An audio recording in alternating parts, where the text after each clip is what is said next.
The National Development Plan is the development blueprint for the Gambia for the period 2018 to 2021. It was a plan that was formulated in a very consultative and participatory manner that consulted with citizens of this country at all levels, Greater Banjul area, and in all the regions across the country, so that we will be able to hear from them firsthand what's been the progress that has been registered by the country over the period, but what are some of the development challenges, and what should be our focus as a country and as a government to address those development challenges. The National Development Plan 2018-2021, the NDP, is the blueprint that embodies the government's vision and priorities for national development. Apart from consulting with the citizens, we also consulted with other stakeholders. This included the private sector, civil society organizations or NGOs, as well as with our development partners. And following all these consultations, we were able to draft different versions. By different versions, that means different drafts of the National Development Plan, which were also subjected to consultations and feedback from the different stakeholders until we were able to finalize the National Development Plan, which was launched by the government of the Gambia, that's the President of the Republic, Mr. Adama Barrow, in February 2018 to serve as the guiding principle or the guiding document of the government for the period 2018 to 2021.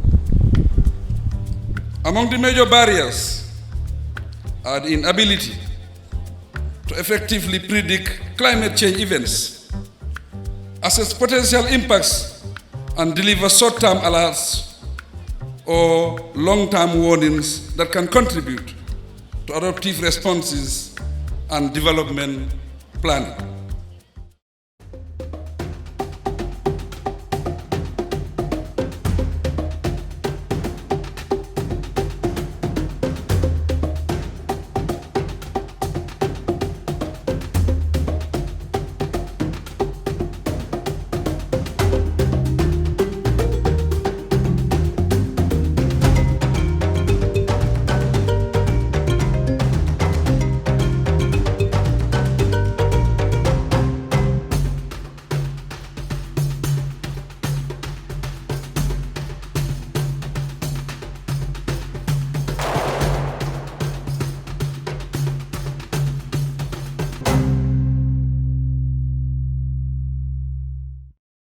The Ministry of Environment, Climate Change and Natural Resources, as the name suggests, is the leading institution in the country responsible for the formulation and implementation of policies, legal instruments that guide the governance and management of our environment, climate change issues, and natural resources.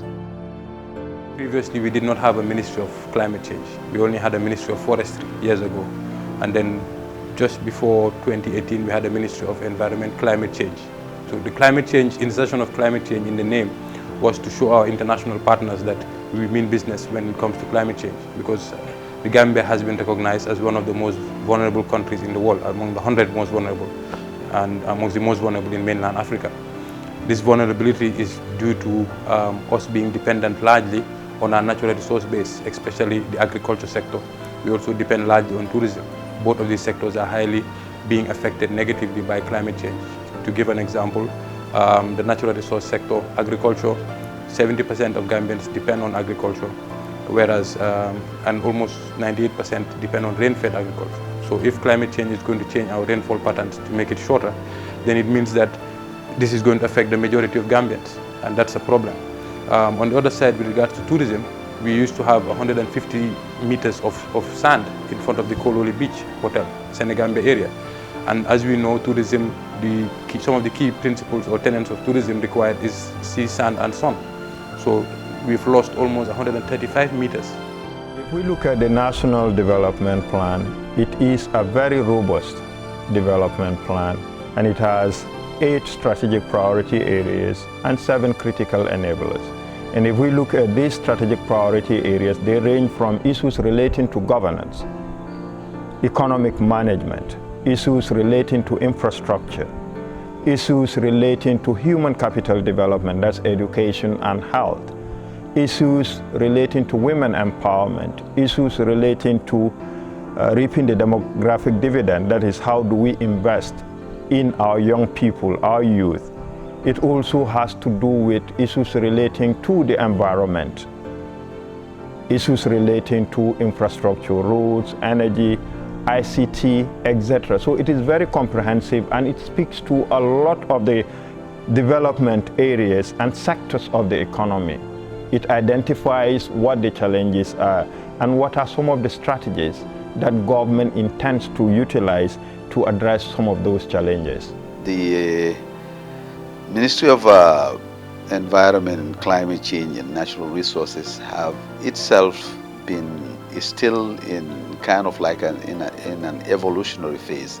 I mean, if you look at the aspect of environment, we have an agency that is solely devoted to managing the environmental issues, which is the National Environment Agency, NEA. NEA is created as an agency, to make sure these various policies are implemented. Of these various policies are coordinated, to ensure partnership among these institutions, review of participate in the review of their various policies to ensure that they are reflective of the country's environmental management needs. So that's one part of our mandate. The other part of our mandate as an agency is equally on the regulation of environmental protection. And of course, we have a Department of Parks and Wildlife, and also we have the Department of Forestry. As it were, there was a period when even the Department of Water Resources, was under this ministry, but now that's been actually separated into a separate ministry for water resources and fisheries.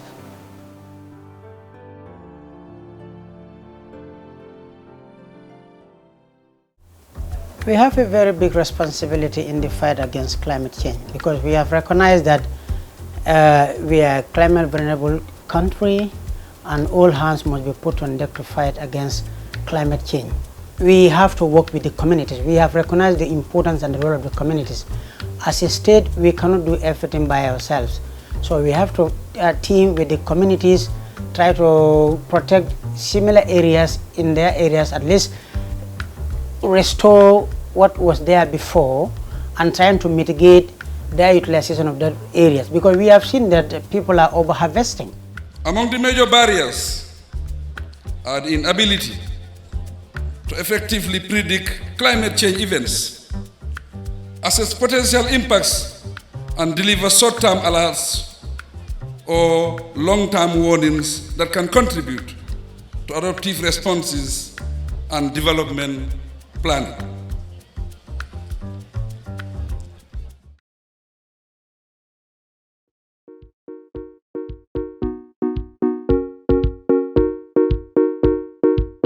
It's the GNPC December Bonanza. December Bonanza. GNPC's massive December Bonanza gives you a massive discount of $2 on pump price, diesel, and petrol across all stations. From the 15th of December to the 15th of January, anytime you buy diesel or petrol, you will be getting a $2 discount per liter. $2 discount Per liter on your purchase. which means The more you buy, the more you save. And the more you save, the more you get in your fuel tank. GNPC's December Bonanza, giving you that quality fuel at a discounted price. Get to any GNPC station and enjoy your massive December Bonanza discount.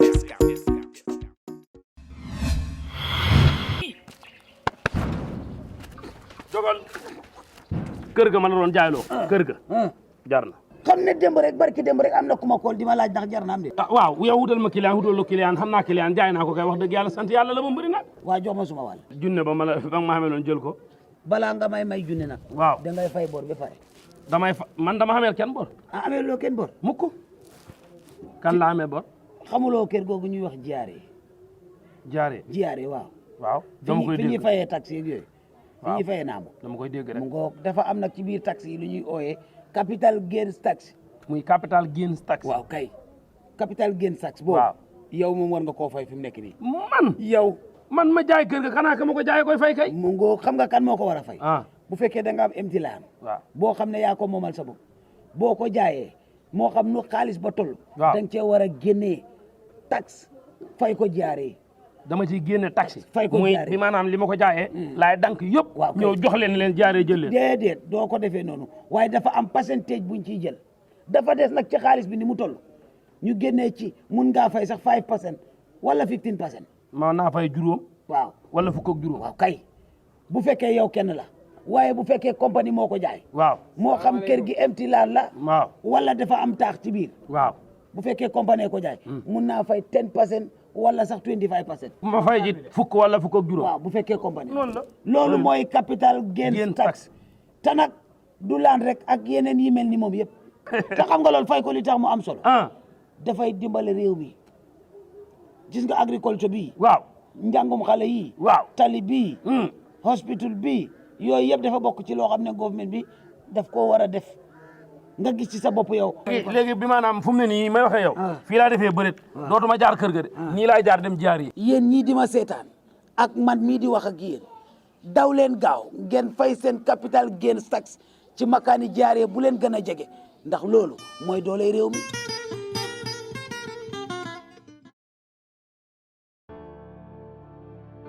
Climate change is cross-cutting as far as Ministry of Environment and Water Resources and Agriculture is concerned. So we do collaborate, very closely with departments under the Ministry of Water Resources, So in short, these are the main technical departments: Department of Parks and Wildlife, Department of Water Resources, and one main agency solely devoted to environment, which is National Environment Agency, NEA. Frankly, we've successfully implemented, a project on climate change that was within the NDP period.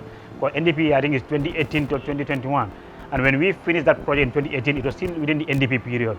And this was, communities were supported in agriculture, in, gardening in particular, and rice cultivation. And of course, you've seen what we did at the tourism industry. So that was a huge, huge contribution. And still we have the GCCA project, that is in partnership with Ministry of Finance and then Ministry of Fisheries and Water Resources. Again, this is also dealing with communities, is dealing with sensitization. So all this is important to climate change, which are significant contributions to the NDP. But one aspect of countering this or mitigating this is try to devise some project that will mitigate illegal cutting of these trees. One key example is on the Protected Area Network program. We call it PAN, Farmer Package. We are trying to pilot this in 3 areas in the country: one in Jokadu National Park, Nyomi National Park, and in Kiangwes National Park. 60 to 65% of the Gambian population use these trees as a source of living. We have many operators, timber dealers throughout the country, and they are not interested in afforestation. All they are interested is deforestation. And if you cut down a tree without replacing a tree, you are causing so many things. One, it will affect agriculture, yes, and secondly, the environment also will be exposed to so many things. As I just said, recently we had a flood here. Okay, we almost get drowned because the trees that are supposed to protect us are being deforested for such 1 or 2 people's interest, instead of putting the public interest rather than selfish interest or individual interest, which is not helpful. So I think we should come back and champion these kinds of projects for a betterment of our livings, for a betterment of every citizen should embrace such kind of these projects, because this will help us in so many things. The department has interest in establishing a protected area in Jokadu because we have a biosphere and a core area in Nyomi that need to be expanded, and because of that we established a new protected area here in Jokadu, which consists of land belonging to Upper Nyomi, Jokadu and Lower Badibu. And because of that, there are activities we're supposed to implement in managing the area. So one of the activities is to deal with sustainable livelihood projects, also to deal with problem addressing projects. For example, people living within this community don't have access to fuel wood and timber for fencing and firewood and roofing. So there is need for alternative. So the project creates an alternative of establishing a woodlot in Kuntaya that can provide the local people with firewood and also timber and also with fencing materials. So the project is established but belongs to the community of Kuntaya. Deforestation is very bad because many things are now happening is caused by this deforestation. In fact, recently we had a flood here because if you looked at there are no trees or there are little trees. So now there is a run water. So the trees sometimes they also serve as a break both wind and water. Okay, as this thing as source or agents of erosion. So I think this will help. This will help, and it should be championed by everybody, and it should be in everywhere within the four corners of this country, not only in North Bangsa, but all the regions. Let it be within the country here. This will help. Well, woodlot is an area that is planted with a lot of trees. Not one tree here and another tree 5 meters, but it means every meter you have to get a tree there. You train them, manage them until they grow bigger, that you can harvest them in terms of compartments. Here where we are, we have six compartments. So when we are harvesting, we start with one compartment this year, next year we harvest another, the following year we harvest another. Each year there will be a compartment to harvest. So it is on rotation basis.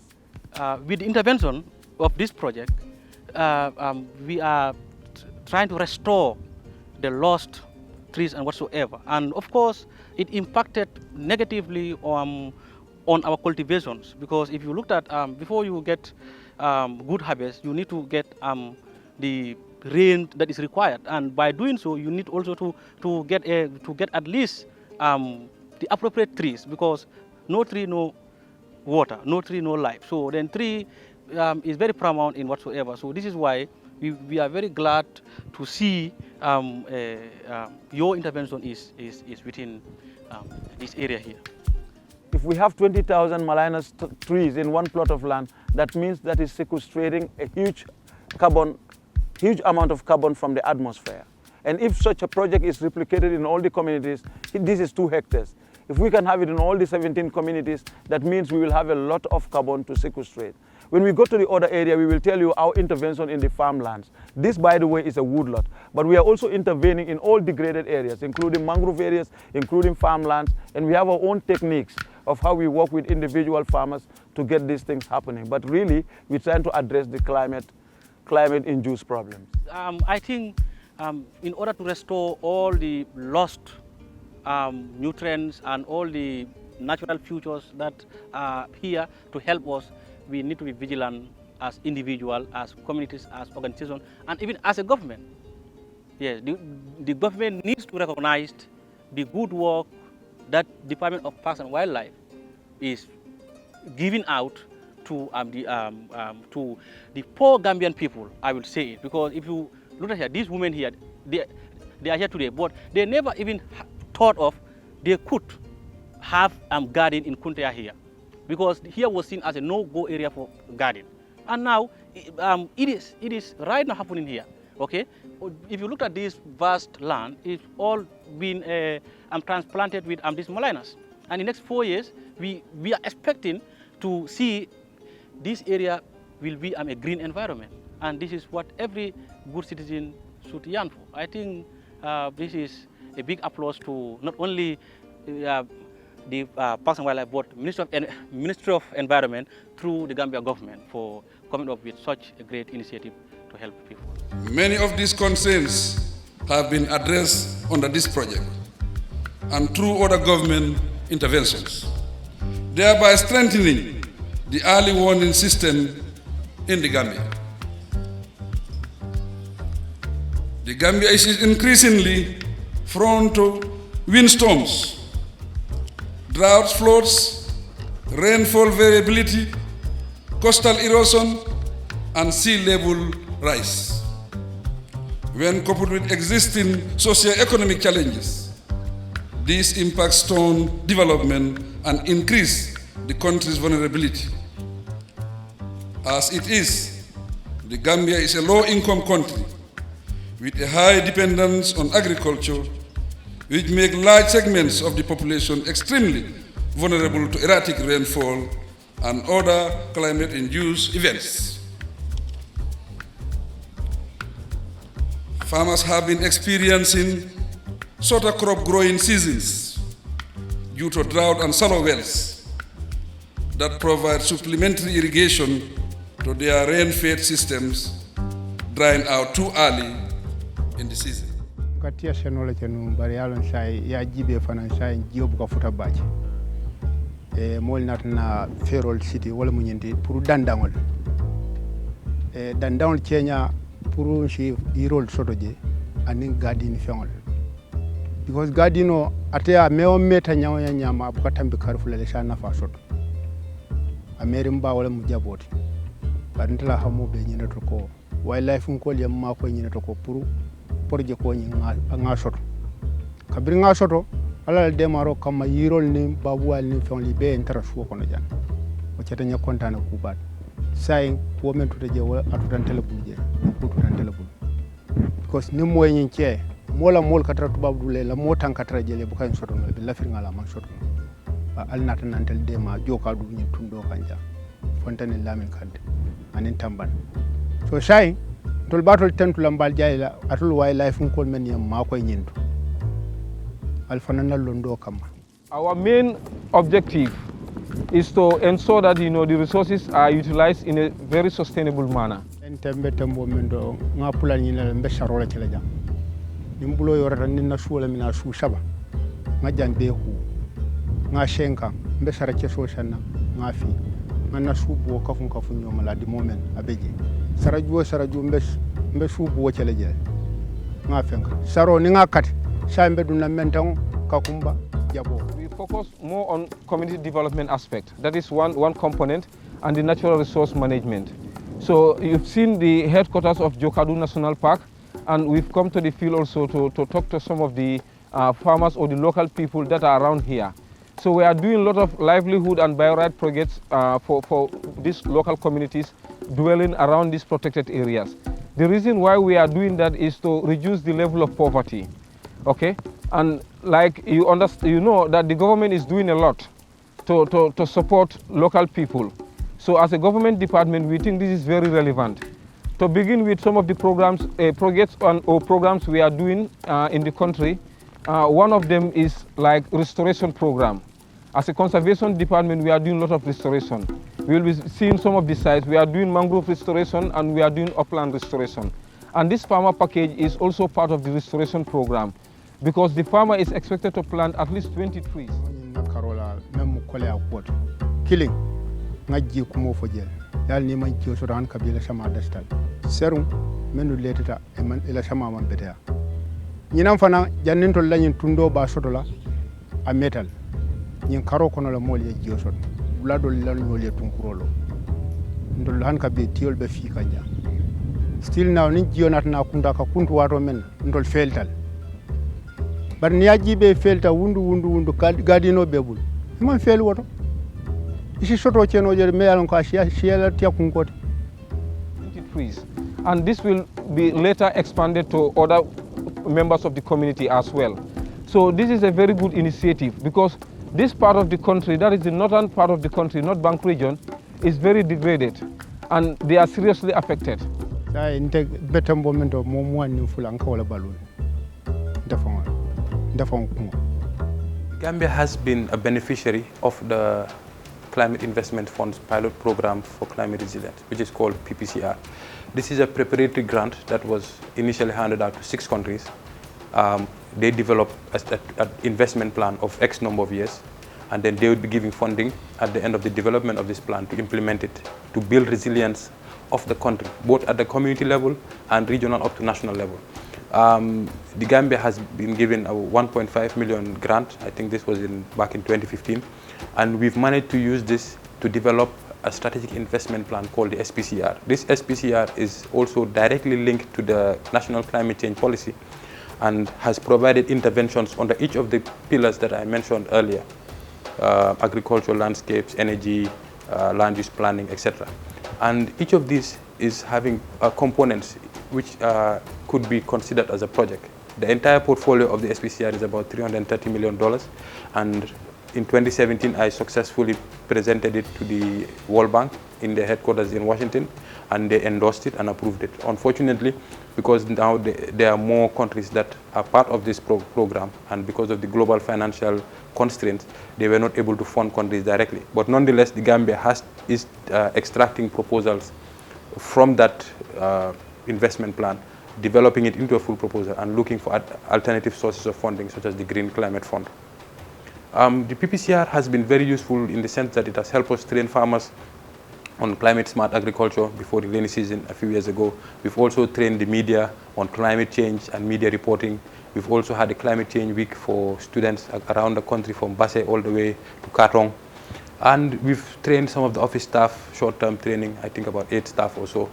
And we've had many workshops, many sensitization programs, and even the National Assembly members were also trained on the national climate change policy, because they need to know some of the policies that are in existence, especially with regard to climate change, and what role they can play as representatives of grassroots communities to access funding and also support from the government to manage this phenomenon we call climate change. Like, if you look at the National Development Plan, there are various envisaged sources of funding or financing for the NDP. One is what? Government's own resources, which we call Government Local Fund, GLF. So that's through the budget. So one way of financing the National Development Plan is through our national budget. The other one is through overseas development assistance. Overseas development assistance being grants as well as loans. Grants and loans, this could come from what? Come from bilateral partners. It could come from multilateral sources. But also importantly, private sector participation. Okay, because like we're talking about ICT. If we look at information communication technology, we have a lot of investment by the private sector. A lot of the operators in the ICT industry are private. Okay? If we look at health sector, we also have private sector players. So it's not only about public resources, which are what? The budget, as well as overseas development assistance, but resources channeled in the form of investment by the private sector and philanthropy by civil society organizations and non-governmental organizations. So these are the main sources of funding or financing for the National Development Plan. The Gambia government actually has budgetary allocations as far as climate change is concerned. Case in point, I was telling you about our contribution to national disaster risk reduction, and we do this through a framework called the ARC, the Africa Risk Capacity, where we pay sort of like an insurance so that in lean years, in years when we have climate shocks, be it from flash floods or from dry spells, long dry spells, or droughts, we can be able to apply for insurance payment. Now what the Gambia government does annually in agreement with the African Development Bank pays $200,000, and the Gambia government also pays $200,000 annually to this thing. And of course, without doubt, the manpower that is implementing environment and climate change activities are all being bankrolled by the Gambia government. National Environment Agency is a subvented institution. They receive nothing less than, $25 million, of subvention from the Gambia government every year. The ministry itself, departments of Parks and Wildlife, Department of Forestry, and we also support local organizations, that are involved in environmental protection activities or activities that are related to, climate change. Case in point, the Gunjur Jani Koto Foundation, the Camphora.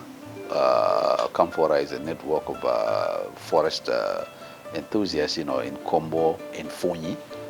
We work together with them, and we do provide them with resources. And this goes across the length and breadth of the country. As we are speaking right now, we have even invited, local organizations to send in proposals, for possible funding for their various activities related to climate change, especially tree planting at this time of the year. Well, with regards to the new government that we are currently working under, there's been a lot of improvement, a lot of progress with regard to climate change, because the policy was, the beginning of the development of the policy was in the previous regime, but the document was approved and endorsed by cabinet by this current government. So that is something that we can appreciate. We've also made a lot of progress in terms of our national development plan. Under the national development plan, climate change has been clearly identified as a critical enabler, which makes us technicians very happy. And also under the flagship program for environment, one of the projects that we are developing under our strategic program for climate resilience, also known as the SPCR, is a flagship project called Creating an Enabling Environment for Building Climate Resilience. This is seen as very important because, to think about it, we've had a lot of money come in through agriculture, through many sectors with regards to projects, but a lot of times they fail, which is, some people see it as that, some people, but we might not get what we expect. So I think what we've realized we need to do is to get our house in order by making sure that the institutions are well formed, making sure that the linkages between the institutions are very strong, coordination is very on point. That way, whatever international funding comes here will be utilized effectively. But otherwise, it always creates gaps and implementation bottlenecks. If you go to Bondali Tendal, we are very much visible there. We provided both through this project to the communities, help the women to cross into rice fields, and this is very good for us. You go to Barokunda, similar things are there. You go to Tambana in Jokadu, similar things are there. All these things are possible through our collaboration with Nemo Choso project on the Ministry of Agriculture. And the PAN project was funded by Jeff, and we are about to start a new project again, which will mainly activity on the Convention of Biological Diversity called CBD. That will have some pockets of development in Katong, but mainly concentrating in CRR North within Kuntauru, Kauru local government area. There's donor fatigue and there's limited fund related to this. However, we are having a good success with Jeff over time because Jeff runs on a cycle of every 4 years. And most of the projects we have implemented here through Jeff funding, World Bank, we have developed some project with them, then GCF, which is currently ongoing, called EBA, Ecosystem-Based Approach, that encompasses several projects as implementing partners, Department of Parks and Wildlife Management, Department of Forestry, Community Development, Department of Agriculture, and so forth. This is an important source of funding for GCF, which is for the next 5 years. There's already 1 year is gone, 2 years. We have another 4 to 5 years running. This is very important for us, and these are mainly donor source of funding. But then Gambia government also is trying its role called GLF, which is mainly centered on protected area development, staff enrollment, and basic operational activities. Our main donors are Jeff, Global Environment Facility, some aspects that have been outsourced through GCF, Global Climate Fund, then Minister of Agriculture, Choso project.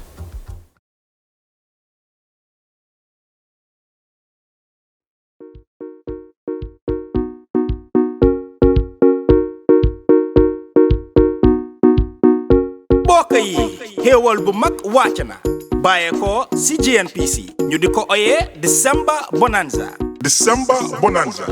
wàññi bu rëy mu di ñaari dalasi si njëgi gasoil ak essence si seen bépp jaayikaayi essence ni ko dooree fukki fan ak juróom si weeri December ba fukki fan ak juróom si weeri January. saa yoo jëndee gasoil wala essence di nga am ñaari dalasi si litre bu ne. ñaari dalasi si litre bu ne. loolu nag lum tekki mooy ni nga jëndee noonu nga dajale te ni nga dajale noonu nga feesalee sa tànki essence. GNPC December Bonanza di leen jox xeeti essence bi gën si ñëkk lu yomba.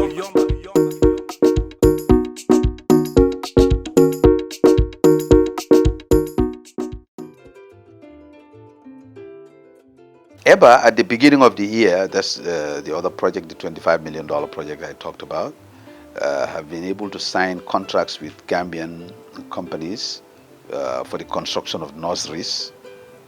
These nurseries are used to actually grow seedlings, to be able to restore the forest cover that has been, devastated over time, and which the impact of climate change has been negatively affecting. Rehabilitation of forest stations, we've been able to rehabilitate a lot of forest stations through this project. The project is completely currently constructing 9 regional nurseries and rehabilitating and constructing 6 forest stations. Nearly 50 to 60% of work has been completed. This is quite significant. If you know some of these forest stations back in the days before the advent of the NDP, the minister would tell me that when he went there around in 2017 to visit these forest stations, they were in a very, very bad shape. You cannot even, let your dog, stay in those places.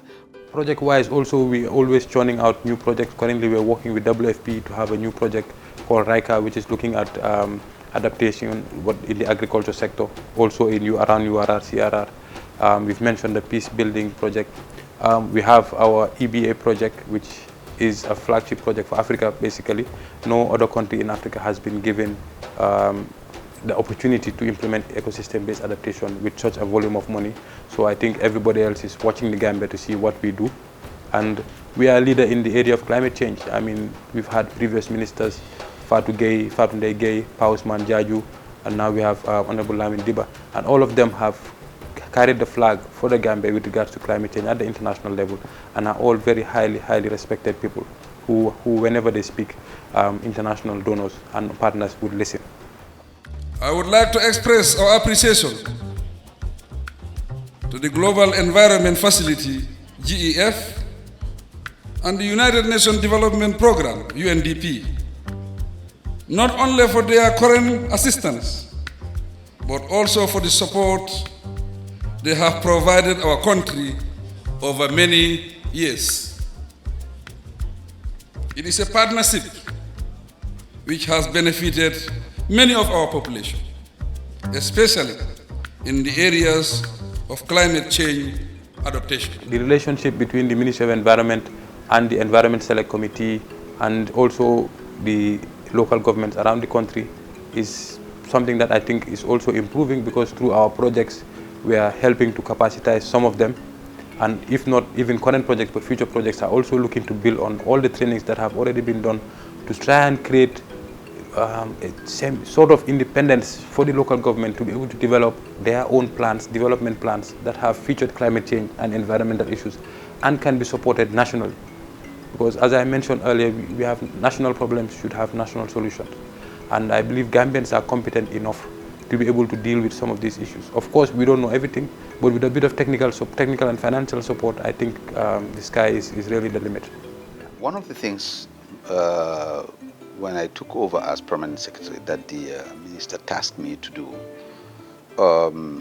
is to make sure that we mobilize our human resource, and not only mobilize but organize it in such a way that we are able to, one, make an impact as far as policy implementation is concerned, but number two, be able to adequately communicate, as you have just rightly said, because without adequately and properly communicating what you're doing, then there is not that awareness. And when there is a lack of awareness, there is ignorance and there is apathy normally towards your very existence. You would be surprised how many people know the number of nurseries that we have in this country. How many people are aware that there is a drive to achieve 1 million trees, in this country this year. But all this has to be done through a robust and very well, planned communication strategy and system. Environment is always important because everything happens within the environment. And our projects are looking to help sustain the agricultural sector and the tourism sector, both of which are very key with regards to getting external foreign currency, which is what the Gambia uses to trade and buy what we need for the government to function. I think we would have really not done justice to this whole program without touching on the right governance environment, the enabling environment, so to speak, that has given us the ability to unfetteredly implement these projects in achieving their goals. I'm a living example. I've worked throughout the period of the previous regime, and I have been a project manager, senior government official, during that era, and compared to working now, in this new era, I was project manager and of course, permanent secretary all within this period. And it is like night and day. It is like night and day. Those were the days when, the political patronage, of the powers that be at that time compelled you to, in fact, kind of like reorient your policy implementation towards what the then government or the then, political, powers, want, whether it's your priority or not. If they say, you have to, this weekend we have to go and, weed the groundnut farm in Kanilai, resources that were never meant for weeding in Kanilai will all be diverted towards that. I cannot count about how many. Or the president has a farm in Kununku, and of course your project in Sapo has to divert the tractor or the truck or the manpower to go there and address that. That is the priority of the day then. And of course, so that is what actually exemplified the political interference, of the era then. But it is a completely different scenario now. You are at liberty to implement your programs and projects, at your ministry level, at your project level, without zero political interference. I think here, there's one thing we all have to recognize. The state is about continuity. Development is about continuity. It's not like you have discrete segments where you say from this year to this year, and after that everything that we have done by let's say end 2017 has to stop, and we have to start everything new from 2018 going up, and at the end of 2021 we have to start everything afresh. Development is about continuity. And for every development plan in the Gambia, it is about what? Looking at interventions that are on the ground that need to continue. What other new interventions we need to initiate? And this is also the trend the world over. If you look at any developing country, the world over, it is about what? Irrespective of changes in government, there are certain interventions that have to continue. A new government will also have to initiate some new interventions that it will have to embark on. And at any given point in time, any succeeding government would also have some interventions that it will inherit. So that's why it's about what? It's about continuity. Even at household level, there is never a time when a new head of household takes over to say, I'm going to stop whatever my predecessor has been doing and I'm going to start everything afresh. You continue with some legacy projects that are going to add value to the lives and livelihoods of the people, and then you also start new ones. So it is about what? It is about continuity. That's why you will see some projects that are being continued, but you will also see some new projects that are being embarked upon. Well, I mean, working here has its challenges, as I've just mentioned, many, but it has also helped us to achieve a lot. One of the things that makes me happiest is knowing that we have managed to get a national climate change policy. People have been talking about climate change since 1992, but it's only in 2016, 2017 that we managed to finalize this document, and in 2018 the government approved it, and we're now taking it forward to implement. I'm very happy because it is very holistic and looks across at all areas, all regions. It doesn't leave anybody out. All the area councils in the future will be trained to be able to develop project proposals for their communities and receive funding from the National Climate Change Fund, which I think is a success story for us, because what we want is to be able to have funding that communities can access and make use of to change their lives without always having to depend on the national, at the national level. Another good example, I remember attending a visibility event organized by the NEMA Choso project. The NEMA project is an agricultural project, but the Choso component is a climate change component. And they brought in these ladies from all around the country where they have project sites to talk about how the project has benefited them. I was so happy that day because I remember the ladies, these female associations, some of them have saved up to $12 million. And they were looking for people that they could give loans, which really brought a smile to my face. One of the ladies stood up and said that none of her children has gone on back way, this illegal migration, because she provides them with, she can afford to pay their school fees. She can afford to pay them to come and work on her farm. She has gone to Mecca by herself and done a lot of small things in the house. And this is really touching, because in the end, all these projects that we design and consult with stakeholders, because the worst thing is consulting stakeholders and then not coming back with anything. But then when you come back with something tangible and hand it to the stakeholders, and they use it, the beneficiaries, in the way that it's meant to be, and you can see up to the point where the women are now saying they want to start a company. I mean, because of the amount of funding they have available, I mean, this is really something that is very, very touching. Also, events like having a climate change event week, bringing in students from Basse, Kartong, all the regions, and bringing them together. It was very touching seeing that at the end of the program, the children didn't want to go home.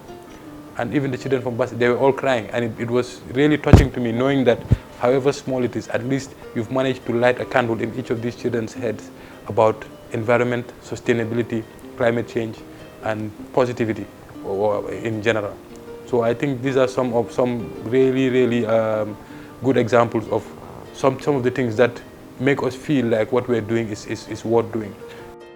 The overall impact in a precarious agriculture that repeatedly failed to meet household food security needs, resulting in some of the population being hungry. The tourism industry is a significant part of the economy, but it too is highly affected by weather-related events, beach erosion, and loss of indigenous wildlife and plants. Given the Gambia's resilience on climate-sensitive agriculture and natural resources, it is necessary to strengthen capacity to oversee, analyze, forecast, and disseminate information to enhance early warning systems for climate resilience development. The Gambia is a small country. Our natural resource base is not very wide, so we need to protect it, not just for ourselves, but for our children and our grandchildren. Because if we found forest here, it's because our grandparents took care of it. It's not because of us. So with regards to our coastal zone, this fish meal processing, we need to make sure that they're all done in an environmentally sound way. And especially the timber trade, we need to look at it very well and determine whether it's a priority for us, because we cannot be on one hand collecting international taxpayer money to reforest our country and on the other hand selling timber, whether legally or illegally. So I think I would like to commend the government also for the good work and the progress that has been done. A lot of it is behind the scenes. Most people don't want to read in Gambia or even see positive things. They would rather always have doom and gloom stories. But progress is being made. Progress can be slow sometimes, but slow progress is better than standing in the same place. So I think we all need to come together and actually try to find out what is happening before we form our opinions. Because in the end, I am a civil servant. I am being paid by taxpayers' money from Gambians. I am a Gambian as well, at many levels, from my original home to where I am now. So I think we just need to try and understand each other. What are we trying to do? And we support each other in achieving our targets and objectives. I have been on presidential tours with the current president 3 times in a row so far. And it's a completely different scenario when you go on presidential tours with the former president. In fact, back in the days, we used to say that, you don't do a tour and come back without having a permanent secretary dismissed or a project manager arrested or a director dismissed and arrested. Those were the orders of the day, just whimsically for that matter, based on spurious allegations, and you have it. Maybe somebody just wanted to do political patronage, and of course will report you to the president and so forth. So it's a completely different scenario. I think we have to thank the government of the day for giving us the enabling environment to be able to do our job without having to be watching over our shoulders every other activity that you're doing, or having to take permission from the office of the president for every word that you have to utter or for every activity that you have to do, whether it's going to be in line with their whims or not. So yes, the governance environment has made a dramatic change, and that is exemplified. I really have a good feel of that. Luckily, I've been a civil servant for I think almost 10 to 11 years, starting off at the National Environment Agency. And one thing I've noticed is there's been a change in the previous administration and the current one compared to the current one with regards to how much flexibility we have and freedom to carry out our tasks. We don't have, so far I've not experienced any interference in any of our projects with regards to where our resources go, which communities should not be beneficiaries. We used to have this problem previously. In fact, selecting communities for projects was very, very difficult, was very, very, very sensitive previously. But now we are free to do things the right way. We don't have to worry about projects being cancelled in the middle of the implementation or people getting arrested for the wrong reasons. Although, and there's a certain issue that does confuse me, in that even though people are given more freedom now and potentially more resources to do work, there seems to be less vigor in terms of carrying out their roles and responsibilities, which I think needs to improve, because this is our country. Nobody's going to develop it for us if we don't develop it for ourselves. So, like for example, someone like me, having completed my studies abroad, I came back within a week because everything I'd studied was to come and help my country. I mean, rather than saving somebody else's environment, the first thing I should do is to come and try and do what I can here first before going out to help others. So I think we all as Gambians need to have all hands on deck and understand that if any failure is a failure on all of us, and any success is a success for all of us.